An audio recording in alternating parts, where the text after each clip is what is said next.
Yeah. Hello, everybody. This is Keith with Dads for Life.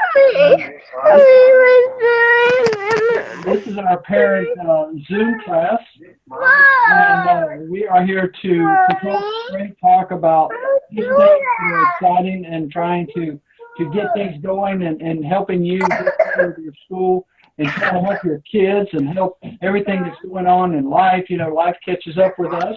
Come here. I want to welcome my Periscope followers. We are now actually Periscoping online with all of our followers here at Dads for Life, and we appreciate every one of them, and we thank you for that. But tonight we have a special guest and that we have actually invited on to talk about something very special, and that's dog safety. We all love our dogs, but I am just so thrilled to have April Bolivar, and we'll be talking about what she does on Periscope and Facebook and all that.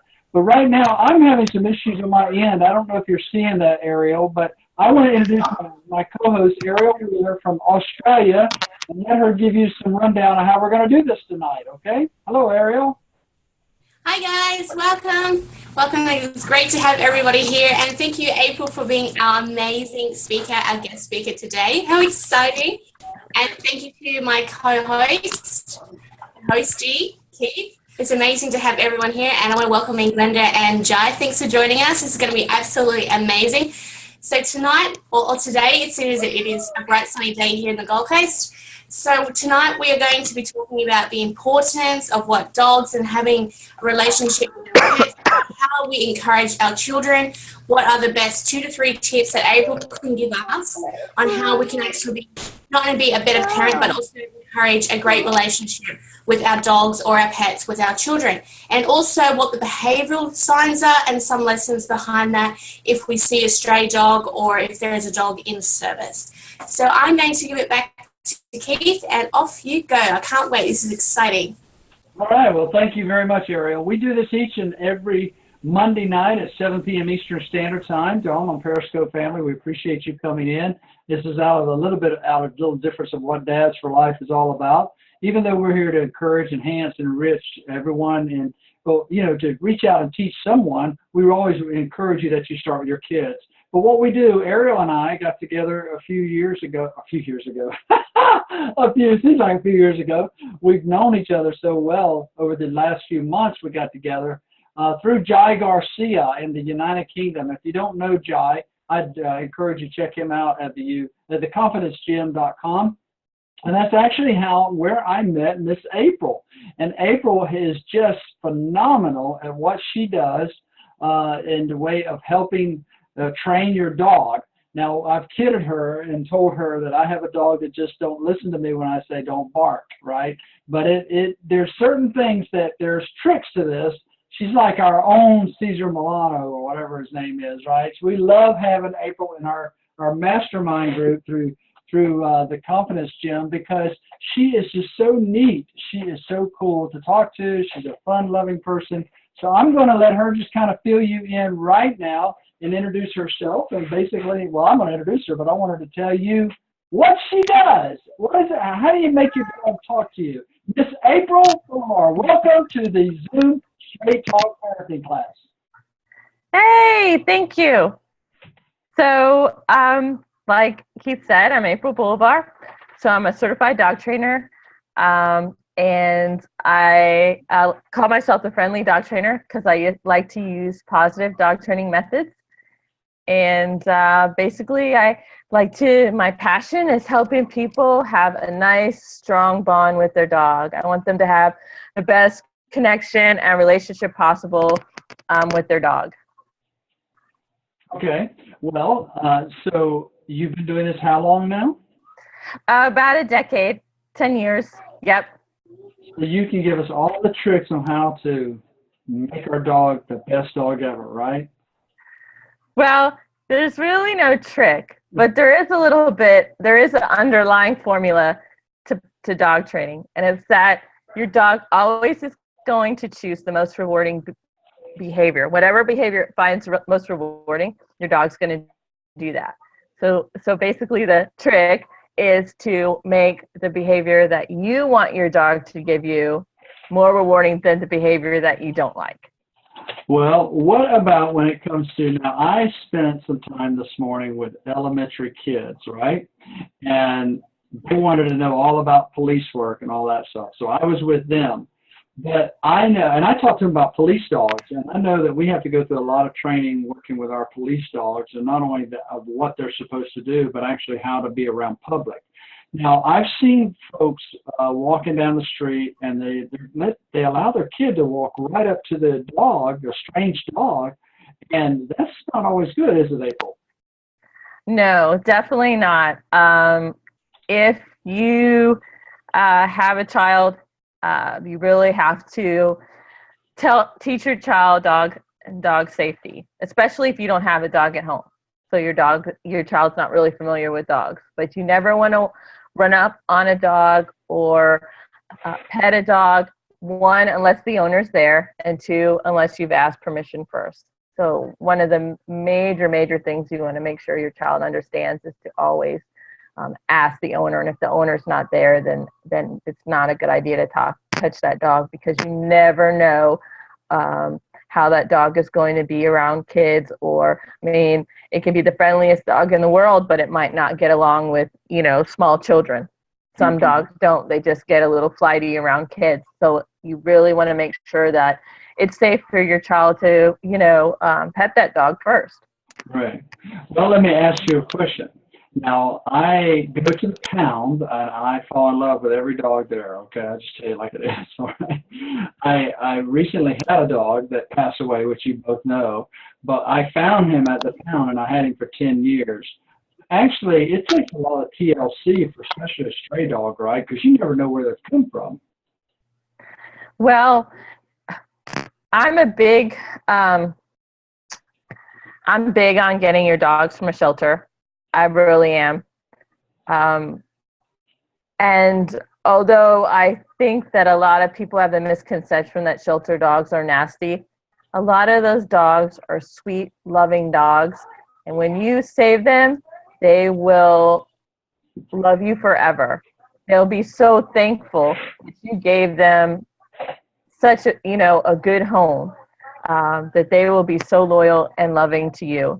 But regardless of if you get your dog from a breeder or you get your dog from a shelter, you still have to follow the same basic rules of dog safety. I'm going to ask you one more question. I'm going to let Ariel ask a couple of questions. But what is the importance of dogs and children having relationships, basically? And how can we encourage our children to really grow into being dog lovers? Because I actually dealt with some kids who did not like dogs, and I mean, they were mean to them, I found out there was some more to that, right? But animals can really teach us a lot, can't they, April? Well, the good thing about children and pets in general is that it teaches your kid responsibility, for one thing. And then your child's going to have compassion too. They're going to learn how to love something, how to care about something besides themselves, because when we're born, when we're small, especially very young children, we are not, it is all about us, right? As a baby, it's all about a baby. Feed me, change me, put me to bed. So I think as children start to grow, they're very kind of like, they're in this, especially when they're like 2, they're in this world of it's all about me and me and me and just me. And then there's me too. So it's, and me. So having a pet really helps open their eyes up to there's something else in the world besides them. And another real good thing that I love about children and pets is that, look, as parents, we always want to have that really great, strong relationship with our pets, with our kids, right? With our kids. But there's times hi, Sandra. There's times when you got to lay down the law with your kid, or they want a cookie before dinner, and you tell them that they can't have one because you got to, right? So sometimes we can't be there for our kids and be that confidant for them, but that dog or hamster or whatever they have is always going to be there. We'll always love them, never judge them, and never tell them no. No, you can't. So what I found when I was young, and I had a very hard childhood, was sometimes my dog was my only friend and the only one that I had, at night, my only confidant, and the only one I felt understood me at times. So I think a lot of times for kids, it gives them someone that they can talk to and whisper their problems to that maybe they can't always do with us, because we do sometimes have to be, the parent and not always the friend. Well, I can certainly understand that. You mentioned hamsters. I had about 20 of them when I was a kid. I was a little boy. I didn't start with 20. I started with 2. Things they multiply overnight, it seems like. But I also had an iguana, but I couldn't train it either. But my mom made me in my own room for some reason. I don't know. It was like huge, right? Well, I want to reset. Hi, I'm Keith, and I'm with Dads for Life normally.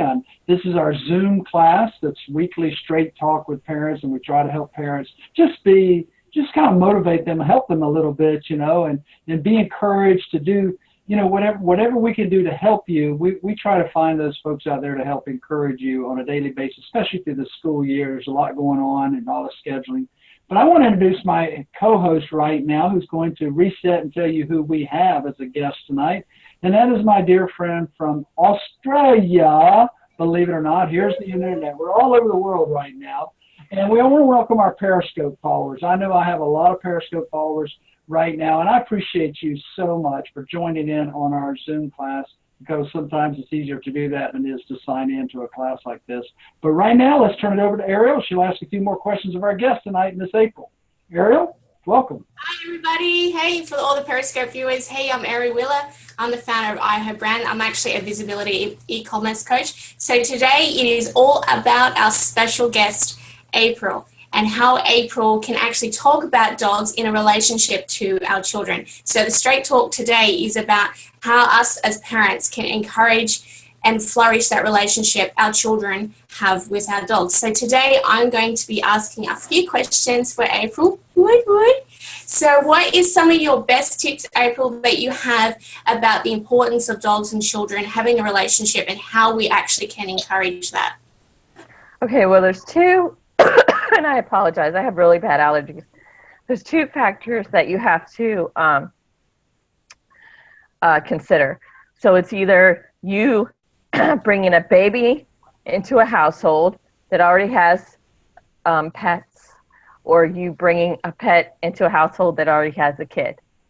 So I'll start with the baby one first. So when you're bringing in, when you're having a new baby and you already have pets, you want to prepare those pets for your child. So one of the best things that I found to do that is actually a CD, and I'm not affiliated with these people in any way, but this is the CD, and it's called Preparing Fido, but you can use it for dogs and cats, and it is amazing. What it is it basically has sounds of a baby, all the sounds that your pets will hear when you bring your baby home. So it's got crying and cooing and laughing and babbling and screaming and all that stuff. So you play it softly and then raise the volume. So that's one of the best things you can do for your pets, is to desensitize them to the sound of bringing home that baby, so they're not going to be stressed out when the baby comes home. Another really great thing is when you're at the hospital, you're usually there for about 3 days. In America, that's what we do. They let us stay in the hospital with our baby for 3 days. So during that time, take one of the blankets that your baby's in and bring it home and let your animals smell it so they get used to the baby's smell. I did this with my son. I've been on both ends of the fence. I brought a baby home to a house of animals, and I've also brought a dog in 2 years after my other dog died into a house. So by doing that with my son and bringing my son home, my dog and my cats were very calm, and relaxed, and there wasn't a stressful situation when that baby was brought home. In either situation, we never want to leave dogs and children alone. Even if you have the best behaved dog, even if it's a dog trainer's dog, now my child is 4. I don't have to be supervising them as much, but you really don't want to leave like very small children alone with a dog because, you know, they don't really know. They could try and chew on the dog's ear, pull on their hair, you know, pull their tail, and the only way that the dog can respond to that is by biting. So we always want to make sure that we supervise our children with our pets. If you can't, you know, put that baby in the playpen, or maybe just put your dog in another room or crate, or get a baby gate and separate them. Just be safe. And when you have that child in the home, when they're older, and you're bringing in a dog, or even if they're growing up with a dog, we really want to teach those kids how to be respectful to a dog. You know, that's what I mean. It's a great way for kids to understand there's something else in their life. So you need to make sure that they know no hitting, no punching, no kicking, don't climb on the dog, you know, boundaries. Respect the dog and the dog will respect you. Hi, Elio! Thanks for coming! Welcome, Elio. It's great to have you here. Hi. Cool. So, April, just want to give a quick rundown for Elio what we are talking about today. Oh, sure. We're talking about dogs and kids and how to make that work, and how pets can enrich a family. Absolutely. And we just covered some amazing tips from April. How amazing is that? Because I'm a mother, so I've got a 2-year-old who's just turned 2 now. So having that relationship is really important. We're so excited about playing with our dog, Sasha. Sometimes Sasha feels like that she wants to turn around and bite her because she obviously grabs her tail. So that's something that the reason why I was asking those questions was as a new mum, that's a new boundary, that's a new learning experience, not only for me, but also for the dog and also for the child. Right. What are some of the things in terms of parenting that we need to look for in terms of, you know, behavior and our behavior with our children and in that relationship? Well, as our kids, you know, especially when they're small, very small, you want to start cultivating and teaching them, but also realize that they can't always get it. You know, little 2-year-old can't get how to respect a dog and stuff. So that's why I say supervise, and just but it's good. It's a good starting point to start showing them how to pet a dog. And you know what I used to do with my son was show him gentle touch. You know, I'd be like, yeah, this is how you touch, gentle touch. So you want to, you know, we have to be kind of stewards with our kids and really show them how to be loving and compassionate. And the best part is when I feel a kid has a pet, then they learn how to be a lot more compassionate towards others and animals as well, you know. And then as they get older, like my son's 4, you know, they can start doing things. They can start helping put the water down for the dog, or putting the food bowl down for the dog, or, you know, helping brush the dog, you know, not doing a great job probably, but just, you know, little things. So it teaches them responsibility. And the more that they do things for the dog, the more that relationship is going to grow. When you care for something and you nurture something, you're invested in it, and then you really have a strong bond. Well, I agree in that, because, you know, I grew up with dogs and all, but when my daughter was little, I had a little Sheltie, and they're very, they're just kind of all nervous all the time, right, by themselves. Yeah. Mm-hmm. But I wanted to, and actually I had to get that dog used to my child and then my child, but I would always watch him. You got to watch your pants around your parent or your parents, your kids. I'm sorry, it's been a long day. Right. But I want to ask you a question. I know that thundering, and bad weather can really affects a lot of people sometimes, but can it also affect your dog, right? Because every time it does that, my dog is so nervous. I mean, he doesn't want to leave my side. Can you kind of address how you would handle that when you got a nervous child and you got a nervous, nervous dog right there together? I mean, what are some tips we can do for our dog? Well, first of all, dogs get affected sometimes by things of nature, of weather, and I feel they can tell when an earthquake's coming or any kind, thunderstorm, because they can hear it sooner than we can. And sometimes they can feel the barometer change. They can, hear the thunder before we can hear it. Just feel the change in the air. So, a lot of times what we do as humans is we treat our dog like a little human. What I mean by that is we see our dog maybe getting a little nervous from the, from the thunder. And so we feel like we have to comfort them, right? Pick them up and love them and make them feel better. Unfortunately, in dog language, that is telling your dog that what they're giving you, that scared and shaking and nervousness, is good. So you're basically kind of like saying, yes, I want you to be scared and nervous. So we're kind of like asserting that. So the best thing to do when you have a dog and it may get nervous during a bad storm or a weather event is to kind of just let it be. And I know that sounds kind of mean, but if you don't make a big deal about it and you don't coddle your dog during the thunderstorm, they will not think it's a big deal. And they may shake a little bit in the beginning, but as you act like nothing's going on, it's just normal, everyday stuff, right? They'll eventually not be as scared. And I've been on both sides.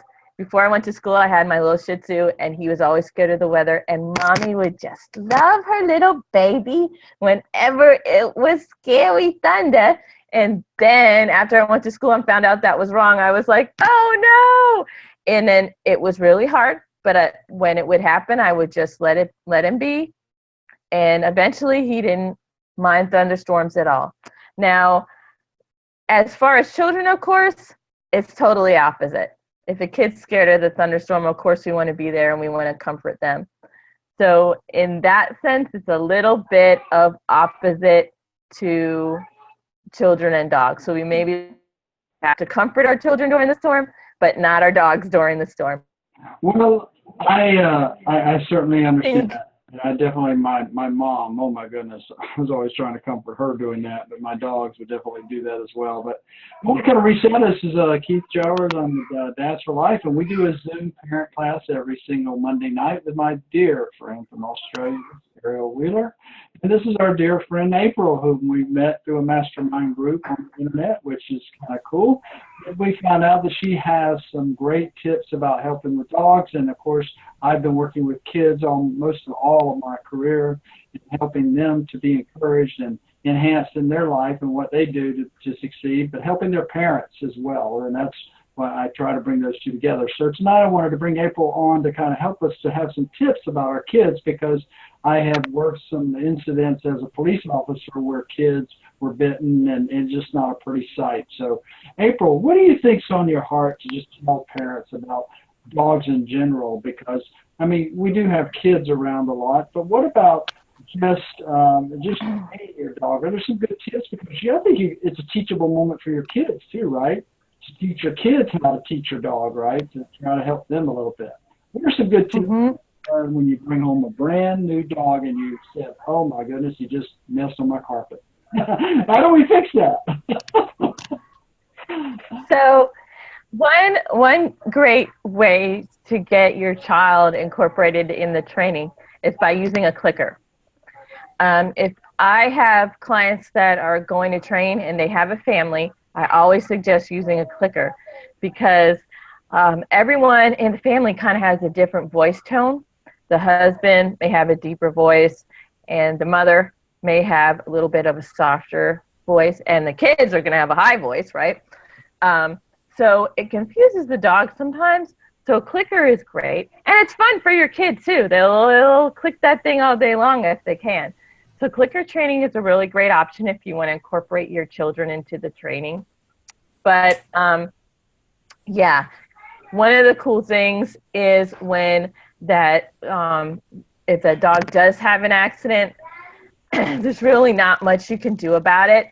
As far as prevention is really the best thing, keeping that dog close to you until it's potty trained. Hold on, I'm sorry. A lot of times what I'll tell people is get a leash, hook it onto your waist, and that way you can see the signs of your dog getting ready to go to the bathroom, and then you can take them outside when they're, when they're really young and you're potty training them. But if your dog does have an accident, really what you got to do is kind of, hey, we all have accidents and all make mistakes, right? Clean it up, take your dog out, and kind of tell it, hey, this is where you need to go to the bathroom. I think that kind of really helps with your relationship with your kid too, in that fact that they're, going to say, hey, this is something else that makes mistakes too. Like, I'm still trying to learn how to do stuff. This dog is trying to learn how to do stuff. I think that's why they get along so well and they bond so well, kids and pets. It's very similar. Well, April, we do appreciate you coming on tonight. We are in our last 10 minutes, folks, and I'm going to turn it back over to Ariel. See, if you have any questions, you may email them to, or actually do this little chat thing, or just raise your hand and we'll try to get to you. But we also have quite a few folks on Periscope watching. We appreciate you joining in. If you have you can put it in the chat. I have a question, and kind of type it out a little bit, and the administrator will bring it to me. We try to do what we can to try to get your questions in as well. So we have Miss April Bolivar. Now, April, I want you to tell us your website, and can you, Ariel, help me after you ask your question, maybe do a Facebook share or something just to show her what her website looks like? So is that all right, April? Yeah, sure. It's followaprilslead.com is my website, and I do most of my dog training online. So you can do it from the comfort of your home. You don't have to waste gas and drive anywhere. So I can leave my dog in my office with the video on, and you'll train him, and I can come back and he's done, right? Is that right? No, you have to be there too. No. I'm going to give you. But one of the cool things, dog trainer is actually it's not I like always tell people, yeah, we're dog trainers, but really we're not, because we train the people and not the dog. I'm basically like, say you go to a cooking class, right? I'm going to show you all the ingredients. I'm going to tell you how to make the cake, how to put it in the oven, how to ice it. But you know what? In the end, you're going to have to bake it and do it yourself. Because the dog's not living with you. The dog's living with the person who right. Right. Yeah. Right. So it's got to respect you. And the best part about dog training is enriching that bond. While you work with your dog, you and your dog are going to get closer. Your bond's going to get stronger, and you're going to help boost your dog's confidence with the praise and rewards that you give it when it does a good job. Ariel, it's over to you, Australia. What you got for us? Stories. I'm just putting the link in there for everyone to see, to check out and have a follow. So now I'm just going to do a screen share. All right. So we get to see your page, April. Look at this. Awesome. Periscope, folks, make sure you can do a screenshot of this if you want to contact her. And we are sharing at the moment. And there it is. We sure are. Thumbs up if you can see the screen, yeah? Yes, I can see it, for sure. Yeah. Absolutely, for sure. So this is just a screen share. We're showing April's website. This is where you can sign up, and you can obviously ask April any type of questions that you want. April, tell us a little bit about your website. Yeah, what's the most important things that we should be checking out on your website? Well, if you go to the About, that's going to be all about me. Tell you all about what I do. I love that picture. And that's my dog, Cinnamon. Cinnamon. Oh, that's cute. And then this is my first ebook that I have written. And if you sign up for the bonus weekly email tip that I give, you can get that first ebook as a gift for free. Yay! How amazing. And then Work With Me is going to tell you all about my services and my prices. And you can, basically, I do PayPal, and the buttons are all there. Now, you have a new book coming open, right? Or coming on? Yes. All right. It's called Your Dog Needs You. The positive way to train the 14 behaviors that drive you crazy. Oh, good. Somewhere on that line. I'm sorry, I don't know it word for word, but that's pretty much the gist of it. So it's going to be the 14 major dog behavior issues that you have, and I give you pretty much a blueprint on how to get started on that. And there's my blog, and I put my daily tip on there every day. That was today's. It was on stealing food, so it's, you can't have that. How about keeping him from standing there barking at me when I'm trying to eat my food? Oh, yeah, definitely. That's, that takes some training, but yes. I have discussed that on some of my scopes. Alia probably remembers I've talked about that sometime, and basically what it is you've got to teach your dog, set your dog up with a spot and train them to go to the spot, give them something like a Kong or a Nylabone or something to chew on. There's a lot of steps in there on training that, but it is possible to stop your dog from barking and begging when you're eating. Okay. Ariel, have any more questions for her? Yeah, I sure do. What are some of the things, let's just say, what are the best recommendations that you have for teaching our children to understand what type of role they have and the importance? So this obviously is asking a question for children who are older than obviously 2, who are looking to have a pet, or they already have a pet and they're like 5 to 12 years of age. So what are some of the recommendations you have for that type of interaction and responsibility? Okay. So the first thing, because everyone who knows me knows I shoot from the hip. I'm totally honest. Don't think that you're going to get your kid a pet and they're going to take care of that pet. Okay? You're kidding yourself. That pet is going to be a family pet, and the majority of the responsibility is going to fall on you. Okay? So don't kid yourself into thinking that your kid will say, yes, I'll take care of it. I'll do everything. Da, da, da, da, da. I guarantee you're going to do the majority of the work. Okay? But at the same time, incorporate some of their chores with that. Like, all right, you've got to take the dog out after you get home from school. You have to feed the dog dinner. Let's all go for a walk as a family, and you walk the dog on the leash. Okay? So yes, you can have your kid have some responsibilities with the dog, but understand the majority of the responsibility is going to lay on you. And a lot of times the kid is going to have more of a friendship relationship with that dog. But I definitely encourage you to incorporate dog care into your children's chores, but make it a family thing. Like I said, everybody go for a walk after dinner. Walk that chicken casserole off together, and your kid can help walk the dog. Or hey, it's Saturday morning. It's easier not to walk off. Just let the dog sit there and lay next to you. So. Let's all go outside or let's give the dog a bath. Yeah. Well, Ariel, we appreciate it. We're down to April. I am so sorry. I have a busy day today. Ariel, I appreciate you too.